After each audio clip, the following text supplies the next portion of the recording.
سبحان الله وبحمده سبحان الله العظيم سبحان الله وبحمده سبحان الله العظيم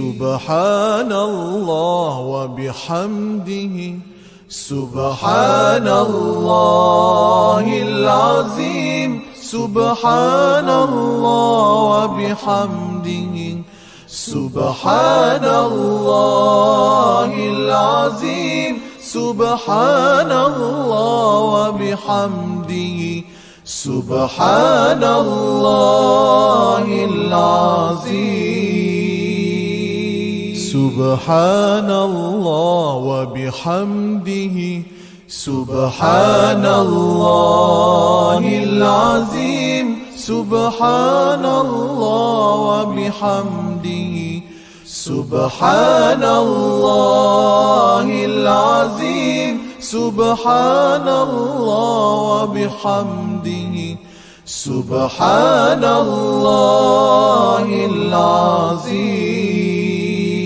سبحان الله وبحمده سبحان الله العظيم سبحان الله وبحمده سبحان الله العظيم سبحان الله وبحمده سبحان الله العظيم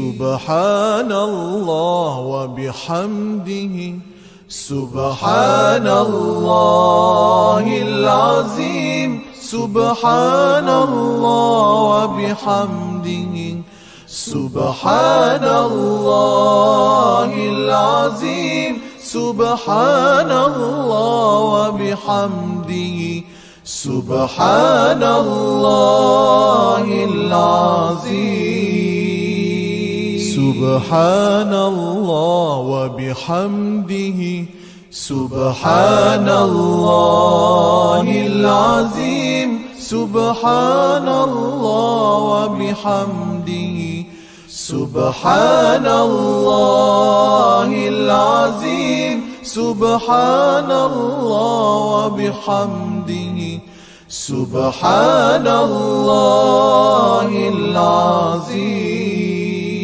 سبحان الله وبحمده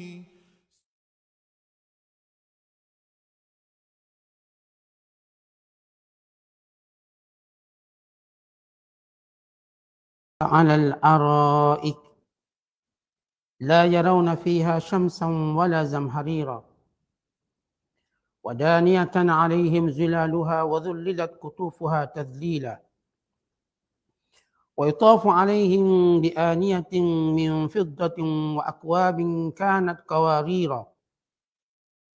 قوارير من فضة قدروها تقديرا ويسقون فيها كأسا كان مزاجها زنجبيلا عينا فيها تسمى سلسبيلا ويطوف عليهم ولدان مخلدون إذا رأيتهم حسبتهم لؤلؤا منثورا وإذا رأيت ثم رأيت نعيما وملكا كبيرا عاليهم ثياب سندس خضر واستبرق وحلوا أساور من فضة وسقاهم ربهم شرابا طهورا إن هذا كان لكم جزاء وكان سعيكم مشكورا صدق الله العظيم.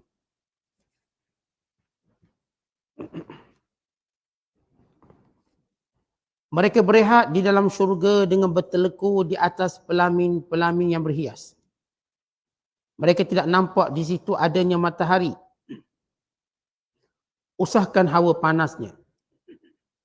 Dan tidak juga merasai suasana yang bersangatan sejuknya. Sedang naungan pohon-pohon syurga itu dekat kepada mereka. Dan buah-buahannya pula dimudahkan untuk mereka memetiknya dengan semudah-mudahnya. Dan selain itu diedarkan kepada mereka oleh pelayan-pelayannya Bijana dari perak dan piala-piala minuman yang keadaannya laksana kaca, nampak jelas isinya. Keadaannya laksana kaca sedangkan ia dari perak. Pelayan-pelayan itu menentukan kadar isinya, sekadar yang cukup betul dengan kehendak penggunaannya. Dan mereka dalam syurga itu diberi minum sejenis minuman yang campurannya dari zanjabil, iaitu sebuah mata air dalam syurga yang disebutkan sifatnya sebagai salsabil. Dan mereka dilayani oleh anak-anak muda lelaki yang tetap kekal dalam keadaan mudanya, yang sentiasa beredar di sekitar mereka. Bila engkau melihat anak-anak muda itu, nescaya engkau menyangkanya mutiara yang bertaburan. Dan apabila engkau melihat di sana dalam syurga itu, engkau akan melihat nikmat yang melimpah-limpah dan kerajaan yang besar yang tidak ada tolok bandingnya. Mereka dalam syurga memakai pakaian hijau yang diperbuat dari sutera halus dan sutera tebal yang bertekad. Serta mereka dihiasi dengan gelang-gelang tangan dari perak. Dan mereka diberi minum oleh Tuhan mereka dengan sejenis minuman yang lain yang bersih suci. Serta dikatakan kepada mereka, sesungguhnya segala pemberian itu adalah untuk kamu sebagai balasan. Dan adalah usaha amal kamu di dunia dahulu, diterima dan dihargai oleh Allah SWT. Masih lagi kita berada dalam penafsiran surah Al-Insan. Surah yang ke-76 pada juzuk yang ke-29.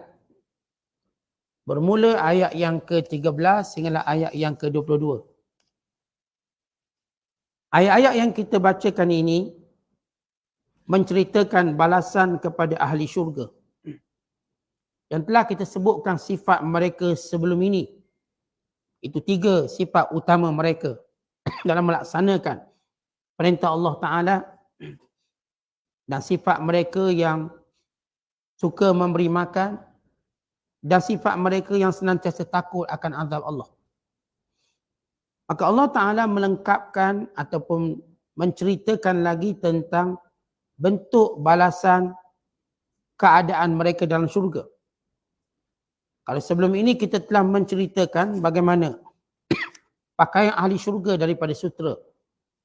Bagaimana Allah Ta'ala gembirakan hati mereka dan ceriakan wajah mereka. Maka kali ini Allah Ta'ala menyebut tentang bagaimana masakin ahli jannah, yakni suasana dan sifat tempat tinggal ahli syurga. Wa ashribatuhum, dan minuman ahli syurga. Wa khadamuhum, dan khadam-khadam, pembantu-pembantu di dalam pelayan-pelayan dalam syurga. Wa albisatuhum, dan juga pakaian-pakaian mereka dalam syurga.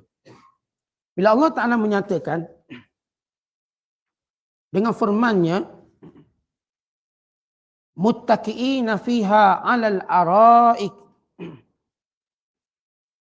bahawa ahli syurga itu dalam suasana senantiasa berehat. Dia rehat, tak ada kerja. Tak ada benda mereka melakukan atau tidak ada perbuatan yang membebankan mereka. Perkataan muttaqi'in yang diterjemahkan di sini bertelekuk, memberi maksud mereka bersandar pada sebelah tangannya. Gaya orang yang berada dalam keadaan rehat. Artinya kita sandar, menyenggeng, kalau bahasa kampung saya menyenggeng, duduk. Dalam keadaan seronok. Kalau kita duduk di atas kerusi kita, artinya satu ditekakkan di sini sambil disandar. Ini panggil muttaqi'in, dalam keadaan rehat. Sandar belakang kita, kemudian tangan di sini, dia letakkan. Begitu rehat. Macam kita sebut tak ada kerja lah, nak buat. Disebabkan suasana aman mereka. Bila Allah sebut walaqahum nadratan wa surura, dan dikurniakan kepada ahli syurga kegembiraan pada wajah dan hati mereka. Wa jazahum bima sabaru jannatan wa harira, sebagai balasan kepada mereka syurga dan pakaian sutera. Lalu Allah cerita gambaran mereka ini sentiasa rehat dalam syurga. Kemudian kata Allah, sesudah menyebut keadaan duduknya, muttaqi'in, la yarawna fiha syamsan wala zamharira. Mereka tak rasa panas, mereka tak rasa sejuk. Yakni keadaan yang nyaman. Perkataan syams artinya matahari. Zamharir artinya cuaca sejuk. Nabi SAW menyatakan dalam hadis tentang bagaimana cuaca iklim dalam syurga. Kata Nabi SAW, hawa'ul jannah sajun la harrun wala qarrun. Udara dalam syurga atau iklim dalam syurga itu sajun. Maksud sajun artinya kadang nyaman. Iaitu tidak panas, tidak sejuk. Itu maksud saj. Itu dalam keadaan berada di bawah teduhan. Jadi kalau kita lihat matahari sedang memancar, lalu kita duduk bawah teduhan, apa rasa kita? Bawah teduhan, pokok yang rendang. Teduhan tadi kita rasa macam ni nyaman, saj. Tak rasa panas. Campur pula angin, rasa seronok. Ya, sepakat ulama' dalam syurga tak ada matahari. Dalam syurga tak ada bulan. Artinya kalau ada matahari dan bulan berarti ada masa. Kerana kedua-dua makhluk Allah ini menentukan masa, malam, siang, hari, bulan, tahun. Dalam syurga masa sudah tidak wujud. Yang ada ialah abadi. Abadi selama-lamanya atau disebut sarmadi. Selama-lamanya. Kita kat dunia sahaja Allah Ta'ala uji dengan masa yang terhad. Kerana itu Allah Ta'ala beri kita usia. Usia menandakan masa. Yang diberikan pada kita 20, 30 tahun, 40 tahun. Allah jadikan bulan dan matahari sebagai penentu usia kita. Lalu kita pun sebut kita umur 30 tahun, 4 bulan, 2 hari, sekian. Maka bila sahaja kita mula melangkah ke alam barzakh, maka ketika itu tak ada waktu lagi. Sebab itu malam yang paling panjang yang ditempuh oleh manusia, malam pertama di alam kubur. Kerana malam itu tidak akan lagi berlaku siangnya. Gambaran malam tadi ialah permulaan harinya yang tiada akhirnya. Dia terus bergerak. Ini malam panjang yang kita kena fikir, ini malam pertama. Jangan cerita malam pertama lain tu. Ni malam pertama dalam kubur. Apa persiapan kita?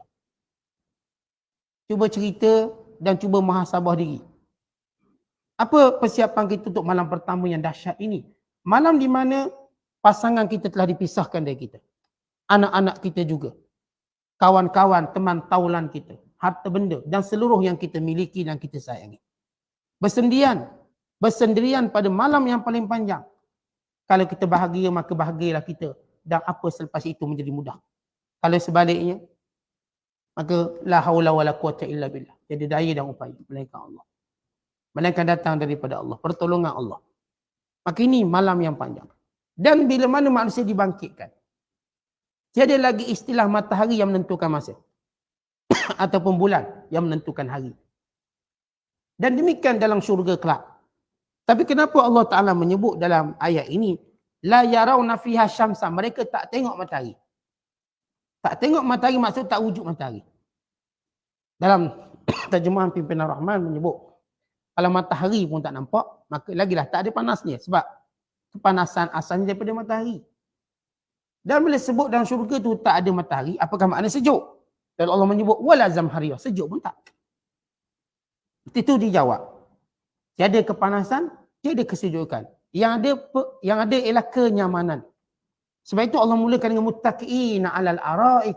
Mereka rehat di atas perkataan araik daripada arikah. Arikah memberi maksud ialah kita boleh terjemahkan perkataan arikah dengan maksud sebagai setengah menyatakan as-sarir, yakni katil, rehat atas katil. Setengah menyatakan ia adalah sofa. Dan setengah dalam bahasa Indonesia sebut dipan. Ini sofa. Setengah menyatakan ialah pelamin. Pelamin tempat orang rehat, seronok, dimuliakan. Dalam keadaan terhias, yakni kerusi rehat yang terhias. Perabot rehat yang terhias, indah. Mereka duduk di atasnya dengan keadaan rehat. Tiada merasa suhu kepanasan atau kesejukan. Kemudian kata Allah, sebab menyebut keadaan duduk mereka, wadaniyatan alaihim zilaluha. Dan yang maksudnya ialah bayang-bayang dan teduhan menghampiri mereka. Artinya teduhan itu bukan jauh daripada mereka. Pertama kita perlu mengetahui dalam syurga ini ada cahaya indah ataupun cahaya yang terang yang disebut sebagai ad-daw'u an-nawrani. Ad-daw'u an-nawrani yakni cahaya ketuhanan, cahaya. Cahaya terang, syurga ni terang. Tapi bukan kerana matahari. Bukan kerana bulan. Macam kita lah contoh ni terang. Adakah sebab matahari dan bulan? Sebab lampu. Lampu ni sebab kita dia terang. Maka dalam syurga dia panggil daw naurani. Iaitu cahaya nur daripada Allah. Ia indah. Terang benderang yang indah. Terang yang tak menyakitkan mata macam spotlight. Tidak memanaskan mata seperti matahari. Dan juga tidak menjadi sejuk seperti bulan. Keadaan mereka such, iaitu nyaman. Tapi Allah gambarkan nyamannya itu seumpama daniyatan alaihim zilaluha. Bayang tadi macam mendekati mereka. Contoh kita kalau duduk tempat teduh, kita berteduh. Bayang tu mungkin jauh, tinggi daripada kita. Kalau dia dekat lagi. Lagi kita rasa nyaman. Dia makin hampir dengan kita, lagi kita nyaman. Maka Allah menggambarkan keadaan bayang, keadaan teduhan, keadaan kita katakan teduhan ahli syurga dengan firman-Nya, daniyatan alaihim zilaluha wa dhullilat kutufuha tadlila. Dan pohon-pohon syurga dipermudahkan kepada ahli syurga untuk memetik buahnya. Kita sebut semalam bagaimana dalam syurga ada air-air yang terpancar mengikut kehendak ahli syurga. Ahli syurga nak suruh dipancar kat mana? Kat sini maka terpancar keluar. Kat sini terpancar keluar. Ahli syurga itu yang punya hak tasarruf. Kalau dia kata sini keluar, air pun keluar. Tak payah buat piping apa. Dia keluar mengikut kehendak dia. Dan ditambahi pula dengan buah-buahan yang dia petik mengikut ahli syurga. Artinya buah kalau tinggi dia akan turun sehingga boleh dipetik oleh ahli syurga. Dia akan datang dalam keadaan bagaimana pun ahli syurga. Bangun atau berdiri, duduk atau berbaring.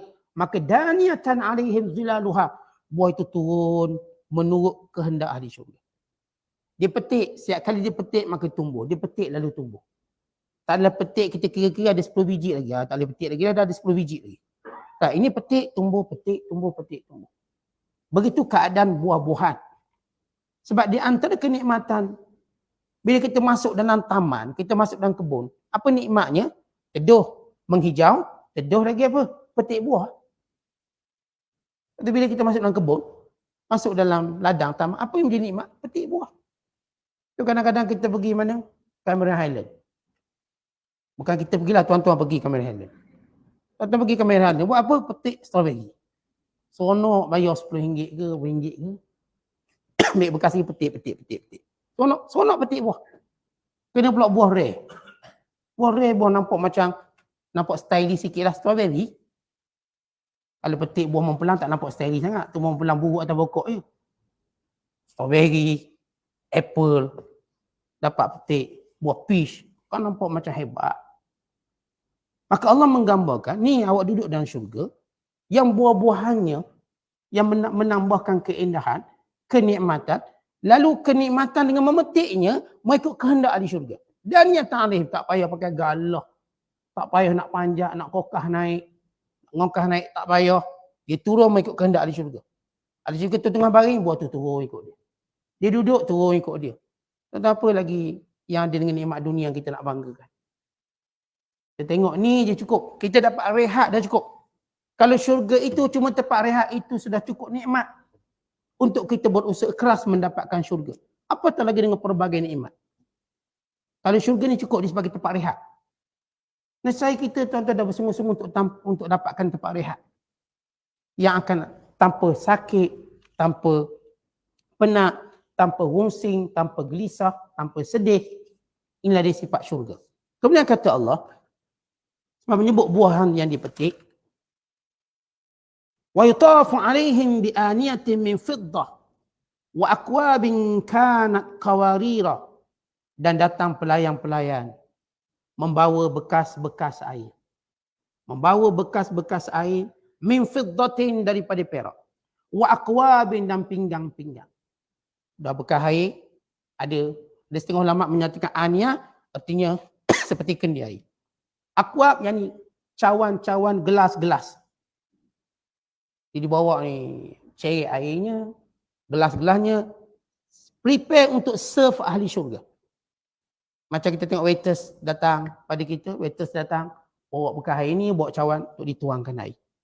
Tapi Allah menggambarkan dengan firman-Nya, aniyah min fiddah. bekas-bekas daripada perak. Tapi perak ni lain. Kanat qawarira. Perak seperti kaca. Jernihnya. Tuan-tuan sekalian kita, atas dunia ini, di antara kenikmatan kita bila kita dihidangkan dengan cawan-cawan yang eksklusif, pinggang-pinggang yang eksklusif. Maka cawan yang paling hebat, cawan yang bersifat ataupun kita katakan yang bersifat kristal, terang, cantik, jernih nampaknya. Tapi itu kaca. Ini ialah perak. Tuan-tuan, perak atas dunia ni, kita buat macam mana pun dia tak akan jadi macam kaca. Sebab kita tak ada teknologi tu. Kita cuma boleh jadikan perak tu kilat. Ni cawan perak. Kilat. Tapi Allah menggambarkan cawan perak dalam syurga itu seperti kaca qawarira. Tapi bukan kaca. Dia perak. Sebab itu kata ulama antaranya daripada Ibn Abbas. Kata Ibn Abbas, laisa fil jannah syai'un illa qad u'titum fid dunya syubhah atau shibhuhu illa qawarira min fiddah. Semua nikmat dalam syurga kamu diberi bentuk gambarannya di dunia. Melainkan, kata Ibn Abbas, melainkan qawari, iaitu kaca daripada perak, itu kamu tak akan jumpa kat dunia. Kebanyakan nikmat syurga, apa yang kita sudah lihat di dunia, cuma dia akan berbeza dalam syurga dari sudut mutunya, dari sudut kualitinya, dari sudut kita katakan dari sudut keindahan dan sebagainya. Misalnya makanan. Tuan-tuan makan apa? Makan nasi dagang lah. Contoh mudah. Nasi dagang. Jumpa tak nasi dagang syurga? Ya. Jumpa nasi dagang dalam syurga. Tuan-tuan makan buah. Apple. Jumpa.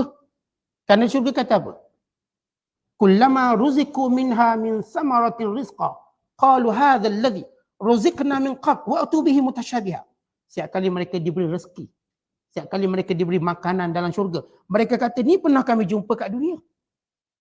Pernah kami jumpa kat dunia, tapi rasanya lain. Kerana di antara nikmat syurga itu kita dapat rasa balik benda di dunia. Sebagaimana nikmat syurga itu kita dapat jumpa balik kawan-kawan kita, dapat jumpa balik keturunan dan keluarga kita, itu kan nikmat. Tak mungkin kita duduk syurga tanpa jumpa orang-orang yang pernah kita sayang di dunia. Dan tak mungkin kita duduk syurga tanpa kita rasa makanan-makanan yang pernah kita pujinya di dunia. Tetapi dia datang dengan sifat yang lebih sempurna. Makanan lebih sifat sempurna. Sebab itu kita agui orang kata, dalam syurga tak ada mi kari. Oh, mi kari tak ada. Allah dah sebut ada semua. Kenapa tak ada pula? Kalau menjadi orang yang suka makan mi kari, katakan. Allah datangkan makanan, tapi lebih baik. Lebih sempurna. Dia tak jadi kita makan jadi tai. Tidak. Dia tak jadi kita makan lepas tu timbulkan penyakit. Dia tak jadi kita makan lalu menimbulkan kesang sampingan. Dan sebagainya. Maka semuanya ada. Kata Ibn Abbas, semua nikmat yang kamu dapat dalam syurga ada bahagian contoh di dunia. Gambarannya. Melainkan gelas daripada perak. Yang bersifat perak, gelas daripada perak berupa gelas. Itu tak boleh orang buat sampai sekarang. Ini saya katakan, itu buat cawan kristal tu, cawan yang nampak comel lawa. Tapi ini perak, macam mana perak itu diproses sehingga dia menjadi seperti kaca. Keindahannya. Ini di antara kehebatan nikmat syurga. Allah menggambarkan perak seperti kaca. Maka manusia yang ada ini mestilah buat perak seperti kaca. Mereka tak mampu buat. Mereka boleh buat hiasan perak, tapi tak akan jadi macam kaca. Kejernihannya, keindahannya. Kemudian kata Allah, sebab menyebut tentang nikmat tersebut, iaitu datangnya, didatangkan kepada mereka cawan-cawan daripada perak yang berupa seperti kaca. Qawarira min fiddah, iaitu kaca itu daripada perak, bukan kaca daripada kaca. Qaddaruha taqdira, didatangkan bekas-bekas ini ikut kadar yang ingin dimakan oleh ahli syurga. Dan termasuk juga dalam isinya. Artinya tuan-tuan sekalian, kita biasa kalau kita pergi makan, kita kat kedai, kita tengok dia punya portion dia besar. Tak habis ni. Kita tengok pinggang ni besar sangat ni. Kecil sangat, komen banyak lah. Wak Imam makanan tu banyak sangat. Wak Imam bekas tu kecil sangat, tak sesuai. Wak Imam bekas tu kecil sangat. Maka Allah Ta'ala menceritakan bekas yang datang pada ahli syurga. Dengan isi kandungannya tepat sebagaimana yang dikehendaki oleh ahli syurga. No comment lagi. Datang bekas yang sesuai dia nak. Air yang dituangkan sesuai yang dia nak. Tak ada cerita boleh tak tambah sikit lagi. Atau boleh tak kurang sikit lagi.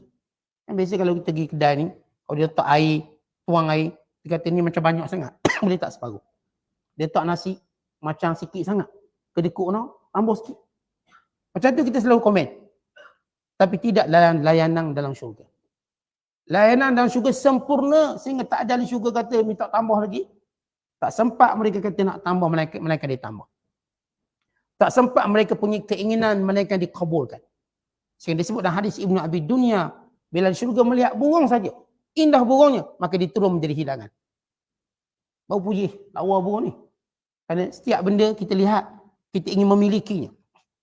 Dan pemilikan sempurna kalau kita dapat makannya. Kita dapat makannya, itu pemilikan sempurna, seronok. Maka demikian gambaran nikmat-nikmat dalam syurga.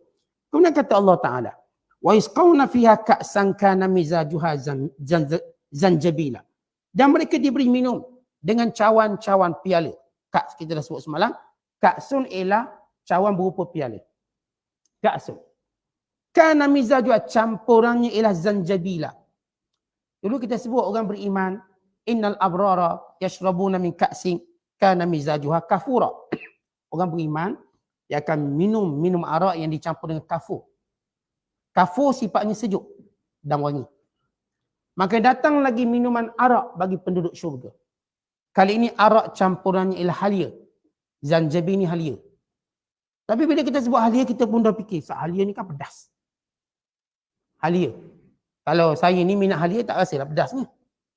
Ada orang bila sebut halia, dia rasa macam gigit sikit dekat, lekat dekat halkom dia. Lekat dekat, kita katakan bila dimakan sesuatu yang berperisi halia. Dan Allah gambarkan, ni arak campur kafur jadi arak sejuk. Sifatnya sejuk. Ini pula arak campur dengan zanjabil, maka sifatnya ialah panas. Ada minuman sejuk, ada minuman bersifat sejuk badannya. Ada minuman yang bersifat panas badannya. Tetapi bila Allah sebut perkataan zanjabil, maka nescaya orang fikir zanjabil ada lekat-lekat halia ni. Lepas tu kena bilang air biasa tak? Dan minum ni kena bilang saja ni sebab ni halia. Lalu apa kata Allah? Ainam fiha tusamma salsabila. Iaitu mata air yang mudah diminumnya tanpa terasa apa-apa. Artinya bila sebut halia dan syurga ni bukan halia macam tuan-tuan fikir lekat kat sini. Rasa berangin halia ni Ustaz. Terasa? Tidak. Allah jadikan ia bersifat salsabila. Apa maksud salsabila? Air yang mudah untuk diminum tanpa meninggalkan kesan-kesan apa-apa. Mudah diminum tanpa ada lekat, terasa macam sesuatu. Kalau kita minum air sirap, terasa lagi lekat sirap dia. Minum air orang terasa macam rasa orang itu lekat. Kita minum sekian ini tak bersifat salsabila. Salsabila ialah air yang terus turun dengan mudah sampai ke perut ahli syurga. Dengan keadaan tidak meninggalkan apa-apa kesan. Maka bila sebut halia tadi, dia ada sifat, saya katakan, sifat kesan sampingan pada orang meminumnya. Lalu Allah menyatakan ainan tak, ini mata air, zanjabi ini mata air daripada salsabil. Yang menjadikan mudah seorang itu meminumnya. Kemudian kata Allah, wa yatufu alaihim wildanun mukhalladun. Mereka dilayan oleh kanak-kanak yang kekal abadi. Baik, apa maksud wildan? Wildan ni maksudnya anak-anak kecil yang belum balik. Tuan-tuan bayangkan kita berada dalam syurga. Manusia, orang berada dalam syurga. Siapa pelayannya? Kita kan antara kenikmatan bila kita berada di satu tempat, kita ada pelayan. Tuan-tuan nak pelayan macam mana? Pelayan yang menghiburkan hati kita ialah kanak-kanak. Kalau tuan-tuan ada anak umur 5-6 tahun, kita katakan umur atau belum balik. Seronok tak kita kalau kita tengok dia bawa cawan beri kepada ayah dan mak dia? Seronok tak kita lihat kanak-kanak tadi bawa sesuatu, datang pada kita bawa. Sebab sifat manusia, bila kita melihat kanak-kanak, kita terhibur. Kita tenang. Kita seronok dek wajah dia, watak dia, dengan ketinggian dia. Itu menghiburkan kita semua. Atau kerana anak-anak lah kita besar payah cari duit dan sebagainya. Bukan satu dunia kalau anak-anak mati dibunuh, semua jadi sensitifnya tinggi. Kalau yang mati tu orang dewasa pun tak rasa apa. Mati kanak-kanak. Umpama apa berlaku di Gaza. Bila kanak-kanak yang ramai mati. Satu dunia akan terasa. Kerana sifat anak-anak tadi, yang kita katakan fitrah anak-anak menghiburkan, mengembirakan. Maka Allah menyatakan dalam syurga kelak yang melayang syurga, yang melayang syurga ialah wildan mukhalladun. Anak-anak kecil. Mereka ini tidak berubah sifat mereka, mukhallad. kekal, tak tua, mereka tak ada kecacatan apa-apa. Baik, siapakah wildan mukhalladun? Ada 3 pandangan ulama. Ada menyatakan wildan mukhalladun ialah anak-anak orang beriman yang mati sebelum balik. Ini pendapat yang pertama, yang disuahkan pada Ali bin Abi Thalib. Anak-anak orang beriman. Kerana sepakat ulama, sebagaimana kata Imam Nawawi, dan syarah Sahih Muslim, bahawa anak-anak orang beriman yang mati sebelum balik, mereka masuk syurga. Adapun anak-anak orang kafir yang mati sebelum balik, apakah mereka masuk syurga atau tidak? Jumhur ulama kata yang masuk syurga macam anak-anak orang Islam.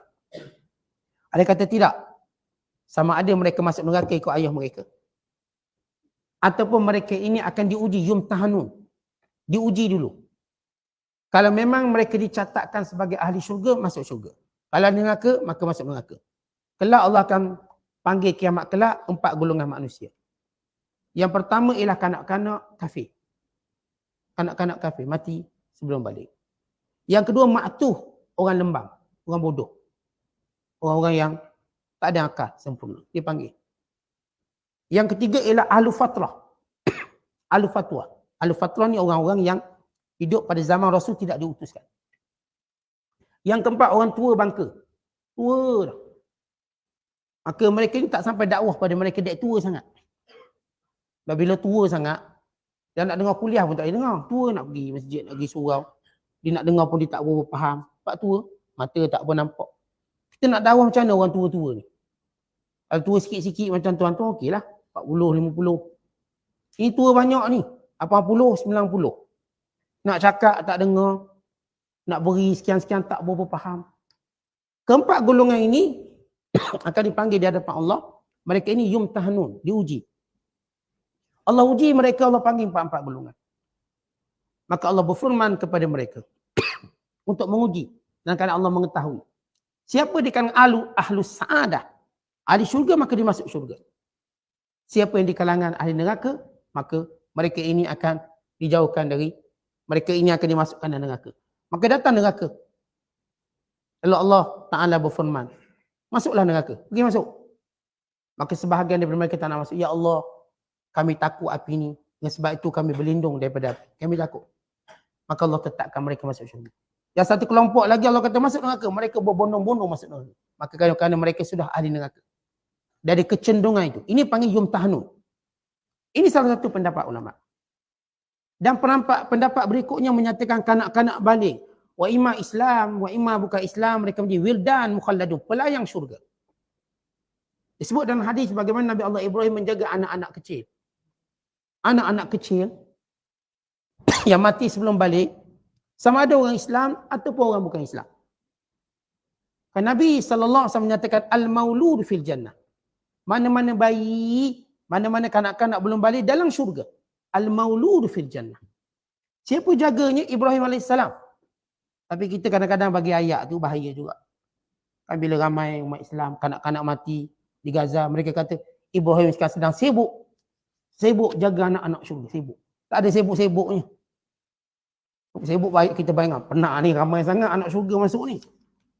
Kita guna ayat-ayat kita, bayangkan gambaran macam kat dunia. Nabi Allah Ibrahim seronok dengan layanan anak-anak syurga. Allah muliakan Nabi Allah Ibrahim menjaga anak-anak kecil. Kan Nabi Allah Ibrahim diuji, kahwin lama tak dapat zuriat. Lama. Dek kerana diuji dengan lama tak dapat zuriat, Allah muliakan dia untuk menjaga semua anak-anak kecil yang mati dalam keadaan mereka belum balik. Ini kemuliaan yang diperoleh oleh Ibrahim AS. Jadi sebagian ulama kata, wildan ini ialah anak-anak kecil yang mati sebelum balik menjadi wildan. Tapi pendapat yang kuat, sebagai disebut oleh Imam Nasafi dalam tafsirnya, dan sebagian ulama lain. Wildan ini ialah anak-anak khas yang Allah ciptakan. Sebagaimana bidadari Allah ciptakan khas dalam syurga. Bidadari ini bukan datang daripada dunia. Dicipta daripada syurga. Di dalam syurga. Wildan ini juga dicipta dalam syurga. Untuk berkhidmat dengan penduduk-penduduk syurga. Baik, ada pun anak-anak orang beriman, mereka bersama dengan ibu ayah mereka. Sebagaimana disebut dalam hadis, anak-anak yang mati sebelum balik, mereka tunggu di pintu syurga. Dan mereka berkata, wahai Tuhanku, aku tidak akan masuk, melainkan ayah dan ibuku masuk. Lalu kata Nabi SAW, dia menarik pakaian ibu dan ayahnya. tarik kuat supaya masuk syurga. Kerana anak-anak kecil ini memberi syafaat kepada ibu ayahnya. Sebagian ulama menyatakan anak-anak kecil yang dimaksudkan ialah anak-anak yang telah ditiupkan roh. Ada pun anak yang belum ditiupkan roh. Misalnya gugur, belum ditiupkan roh. Ditiupkan roh selepas 120 hari ataupun 4 bulan. Ditiupkan roh. Kalau sebelum itu digugur maka tidak termasuk. Sebagian ulama kata tidak termasuk juga. Mana-mana anak yang terjadi walaupun keguguran termasuk dalam anak-anak yang akan memberi syafaat kepada ibu ayahnya. Ini apapun isu ataupun masalah anak-anak kecil, ini urusan Allah SWT. Allah mengetahui apa yang dia lakukan terhadap anak-anak kecil ni. Cuma kita menyebut sebahagian pandangan ulama tentang anak-anak kecil. Jadi wildan mukhalladun sebagaimana disebut oleh sebagian besar ulama ialah anak-anak khas sebagaimana bidadari yang datang berkhidmat kepada ahli syurga. Idza ra'aitahum, ketika mana kamu melihat mereka, hasibtahum lu'lu'an manthura, kamu melihat bagaikan permata yang bertebaran. Dia indah lawa macam permata yang bergerak berselerakkan. Kata ni tempat lapang, kita ambil permata kita taburkan. Ni berkelipan, bercahaya, indah. Indah dia. Begitu gambaran mukhalladun, anak-anak yang berkhidmat dalam syurga. Kalau kamu melihat mereka, kamu lihat bagaikan permata yang berselerakkan. Kemudian kata Allah SWT dalam menyebut tentang nikmat ahli syurga. Dengan firman-Nya, wa idza ra'aita samma ra'aita na'iman wa mulkan kabira. Dan bila mana kamu melihat syurga, itu lihat khadam-khadam syurga. Dan bila mana pula kamu melihat syurga, maka kamu melihat kenikmatan yang luar biasa dan suatu kerajaan yang besar yang tidak mampu kamu bandingkan dengan dunia. Tetapi bila ahli syurga ni dia tengok syurga, ini tempat yang pelbagai nikmat. Mereka tengok dari jauh, mereka dah nampak nikmatnya dan mereka lihat seperti suatu kerajaan yang besar. Satu kerajaan yang besar yang tak boleh dibandingkan di dunia. Disebut dalam hadis Nabi SAW daripada Ibnu Umar, Nabi SAW bersabda, inna adna ahli jannah manzilatan liman yanzuru fi mulkihi masirata alfai sanatin yanzuru ila aqsahu kama yanzuru ila adnahu. Kata Nabi SAW, ahli syurga yang paling rendah sekali kedudukannya dalam syurga. Ini ahli syurga yang paling rendah sekali, paling cokia sekali. Ini paling bawah sekali. Ini yang last sekali masuk syurga. Yang last sekali. Ahli syurga paling rendah. Dia melihat kerajaan syurganya. Sejauh jarak 2000 tahun perjalanan. Daripada jarak 2000 tahun punya dia dah nampak. Ini ahli syurga paling rendah ni. Bukan cerita paling tinggi. Yang paling rendah. Dia melihat hujungnya sebagaimana dilihat permulaannya. Maknanya Allah berikan kepada ahli syurga ini pandangan yang tajam. Mereka boleh melihat sejauh-jauhnya. Kita kat dunia, Allah bataskan penglihatan kita. Allah bataskan pendengaran kita. Allah bataskan semua yang ada di skrin kita. Tetapi Allah tak bataskan, Allah beri keluasan ilmu untuk kita tahu. Tapi akhirat kelak, waktu ujian untuk hawas sudah tamat. Seluruh panca indera ini mula Allah jadikan dia berfungsi sejauh-jauhnya. Maka mata ini dapat melihat sejauh-jauhnya. Kalau kita hari ni kat dunia, kita tengok burung helang, dia boleh tengok berapa kilometer? Mangsanya berpuluh kilometer dapat tengok. Ikan dalam air pun nampak. Ni mata helang. Kita kalangan manusia pun ada orang mata terang. Dia boleh tengok jauh lagi. Ada orang mata kelabu sikit. Pandangan kita berbeza. Nanti dalam syurga, ahli syurga Allah berikan kenikmatan pandangan. Sehingga mereka melihat syurga mereka daripada jarak jauh lagi. Dan mereka dapat melihat yang hujungnya sebagaimana mereka melihat yang depannya. Jadi kalau kita buat analogi dunia, contoh. Kalau kita pandangan biasa. Itu yang belakang dengan depan, kalau orang mata tajam, dia tengok macam sama. Tapi dia kata yang tu belakang sikit, ini depan. Tapi dari sudut penglihatan nampak sama. Nampak depan ni tidur, belakang pun tidur. Sama. Dia kata, okey, saya nampak benda yang sama. Bagi gambaran dia. Dekat atau jauh nampak pandangan sama. Tapi dia boleh kata, oh, itu jaraknya jauh. Maka ahli syurga ini pandangannya 2000 tahun dia dah nampak melihat syurga. Ini ahli syurga paling rendah kata Nabi SAW. Lalu dia melihat yang hujungnya sama macam lihat depan. Artinya pandangannya boleh melihat sekeliling syurga tu. tanpa ada hijab. Macam kita kan tengok ada dinding, ada bilik dah tak nampak. Kita dah terbatas penglihatan kita. Kalau dia ada tiang, dah tak nampak. Benda dia buat belakang tiang, kita tak nampak. Tetapi kalau sekiranya syurga, ahli syurga ni tidak terbatas untuk melihat. Dia melihat sejauhnya sebagaimana dia melihat yang dekatnya. Tidak ada yang menghalang pandangannya. Kerana menghalang pandangan ini merupakan satu daripada ujian kat dunia. Tapi nikmat dalam syurga kelak tidak ada halangan pandangan. Kemudian kata Allah Ta'ala, selepas ahli syurga melihat syurganya seperti satu kerajaan besar yang tidak boleh dibandingkan dengan kerajaan di dunia. Kemudian Allah menceritakan pakaian ahli syurga.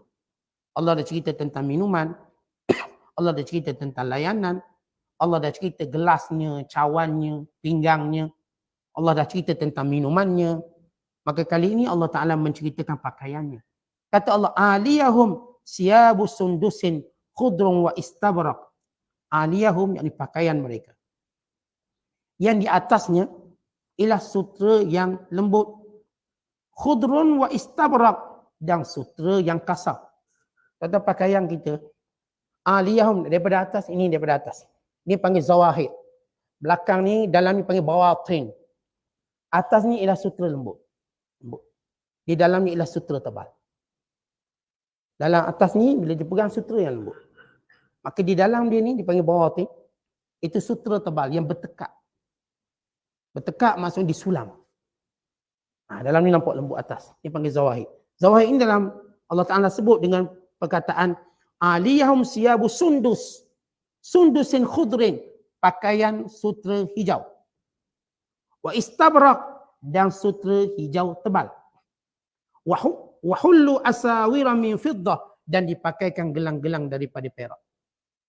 Dalam ayat, dalam hadis disebut selain pada gelang-gelang perak, dipakai gelang emas. Misalnya dalam ayat yang lain surah Al-Kahfi, yuhallawna fiha min asawira min zahab, dan mereka diberi pakai dengan gelang-gelang emas.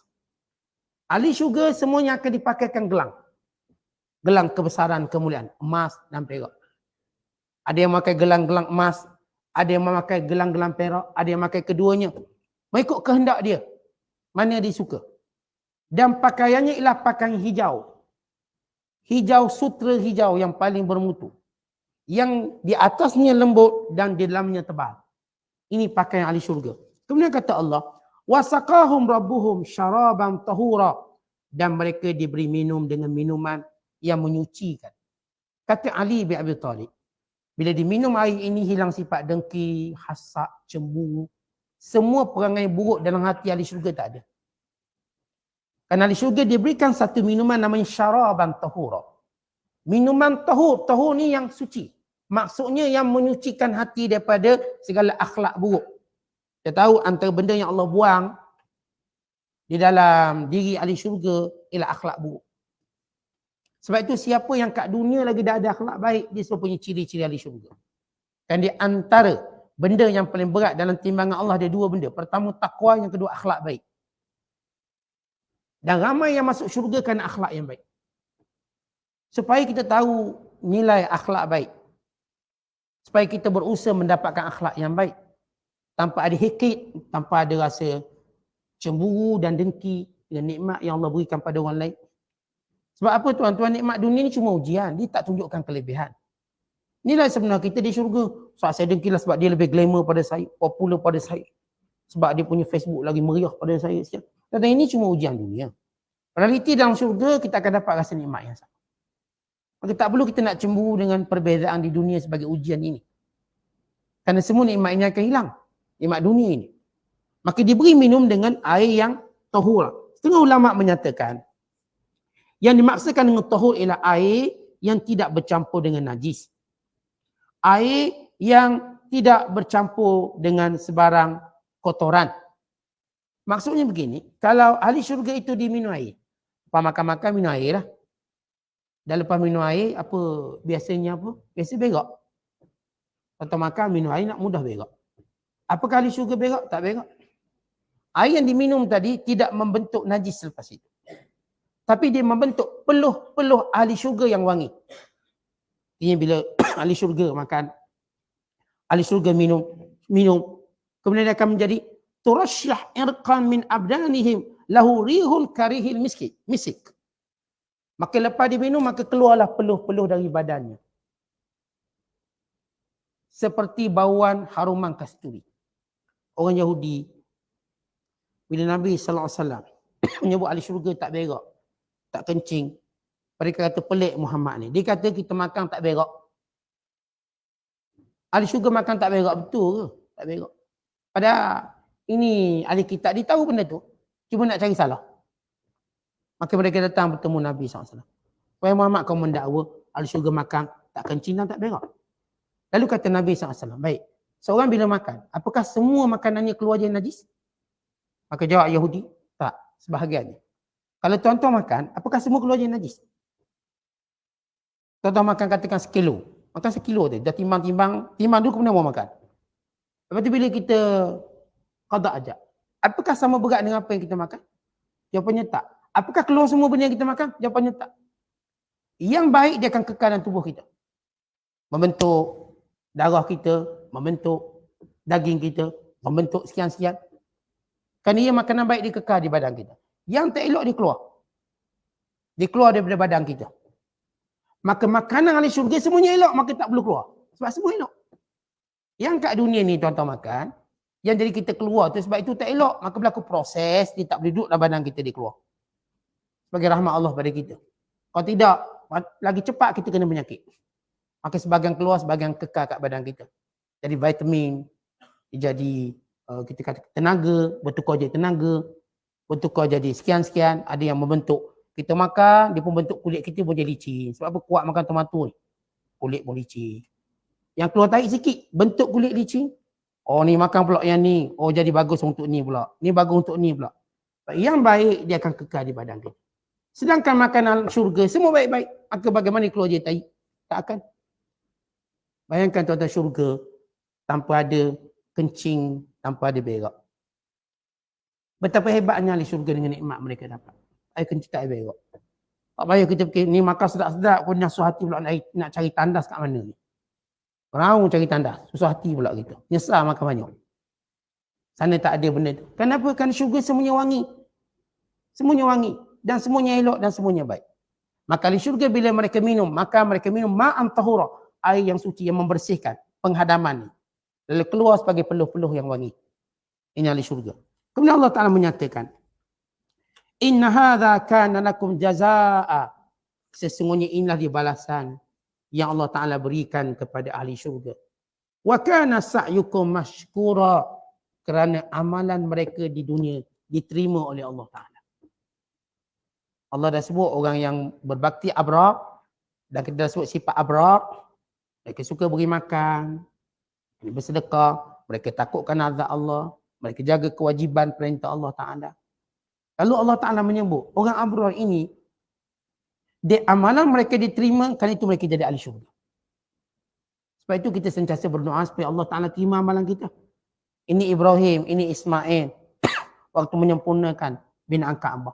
Mereka berkata, Rabbana taqabbal minna, innaka antas samiul alim. Wahai Tuhan kami, terimalah daripada kami. Ini Nabi kita sallallahu alaihi wasallam. Bila Nabi berkorban, Nabi kata, Allahumma taqabbal minni. Allahumma taqabbal min Muhammadin wa ali Muhammadin. Ya Allah, terimalah daripada Muhammad dan keluarga Muhammad. Dan sunat bila kita buat sesuatu, kita doa kepada Allah supaya Allah terima. Bukan dalam lafaz kita ucap tahniah bila tamat puasa Ramadan. Kita akan kata, taqabbalallahu minna wa minkum. Moga Allah terima amalan puasa kita. Amalan sepanjang Ramadan kita. Bila amalan Allah Ta'ala terima, maka tempatnya di syurga. Kalau satu je amalan Allah terima, cukup menjadikan sebab masuk syurga. Kalau satu je Allah terima. Apatah lagi Allah terima semua. Kerana bila Allah terima amalan itu, berarti Allah dah ampun dosa yang lain. Dan ini disebut oleh Hasan al-Basri. Kalau kita mengetahui satu amalan je diterima, kita dah boleh rehat. Tapi kita tak tahu. Kita cuma doa pada Allah. Mudah-mudahan amalan kita diterima. Mudah-mudahan sembahyang kita diterima. Sedekah kita diterima. Menuntut ilmu kita diterima. Semua ketaatan, kebaikan yang Allah perintahkan diterima. Kerana bila diterima, itulah khabar gembira sebagaimana Allah sebut. Wa kana sa'yukum mashkura.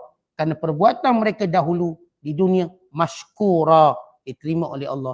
Lalu Allah membalasnya dengan syurga yang kita telah sebut beberapa muasafat. Sifat sebahagian daripada kenikmatan syurga. Wallahu a'lam bissawab. Assalamualaikum warahmatullahi wabarakatuh.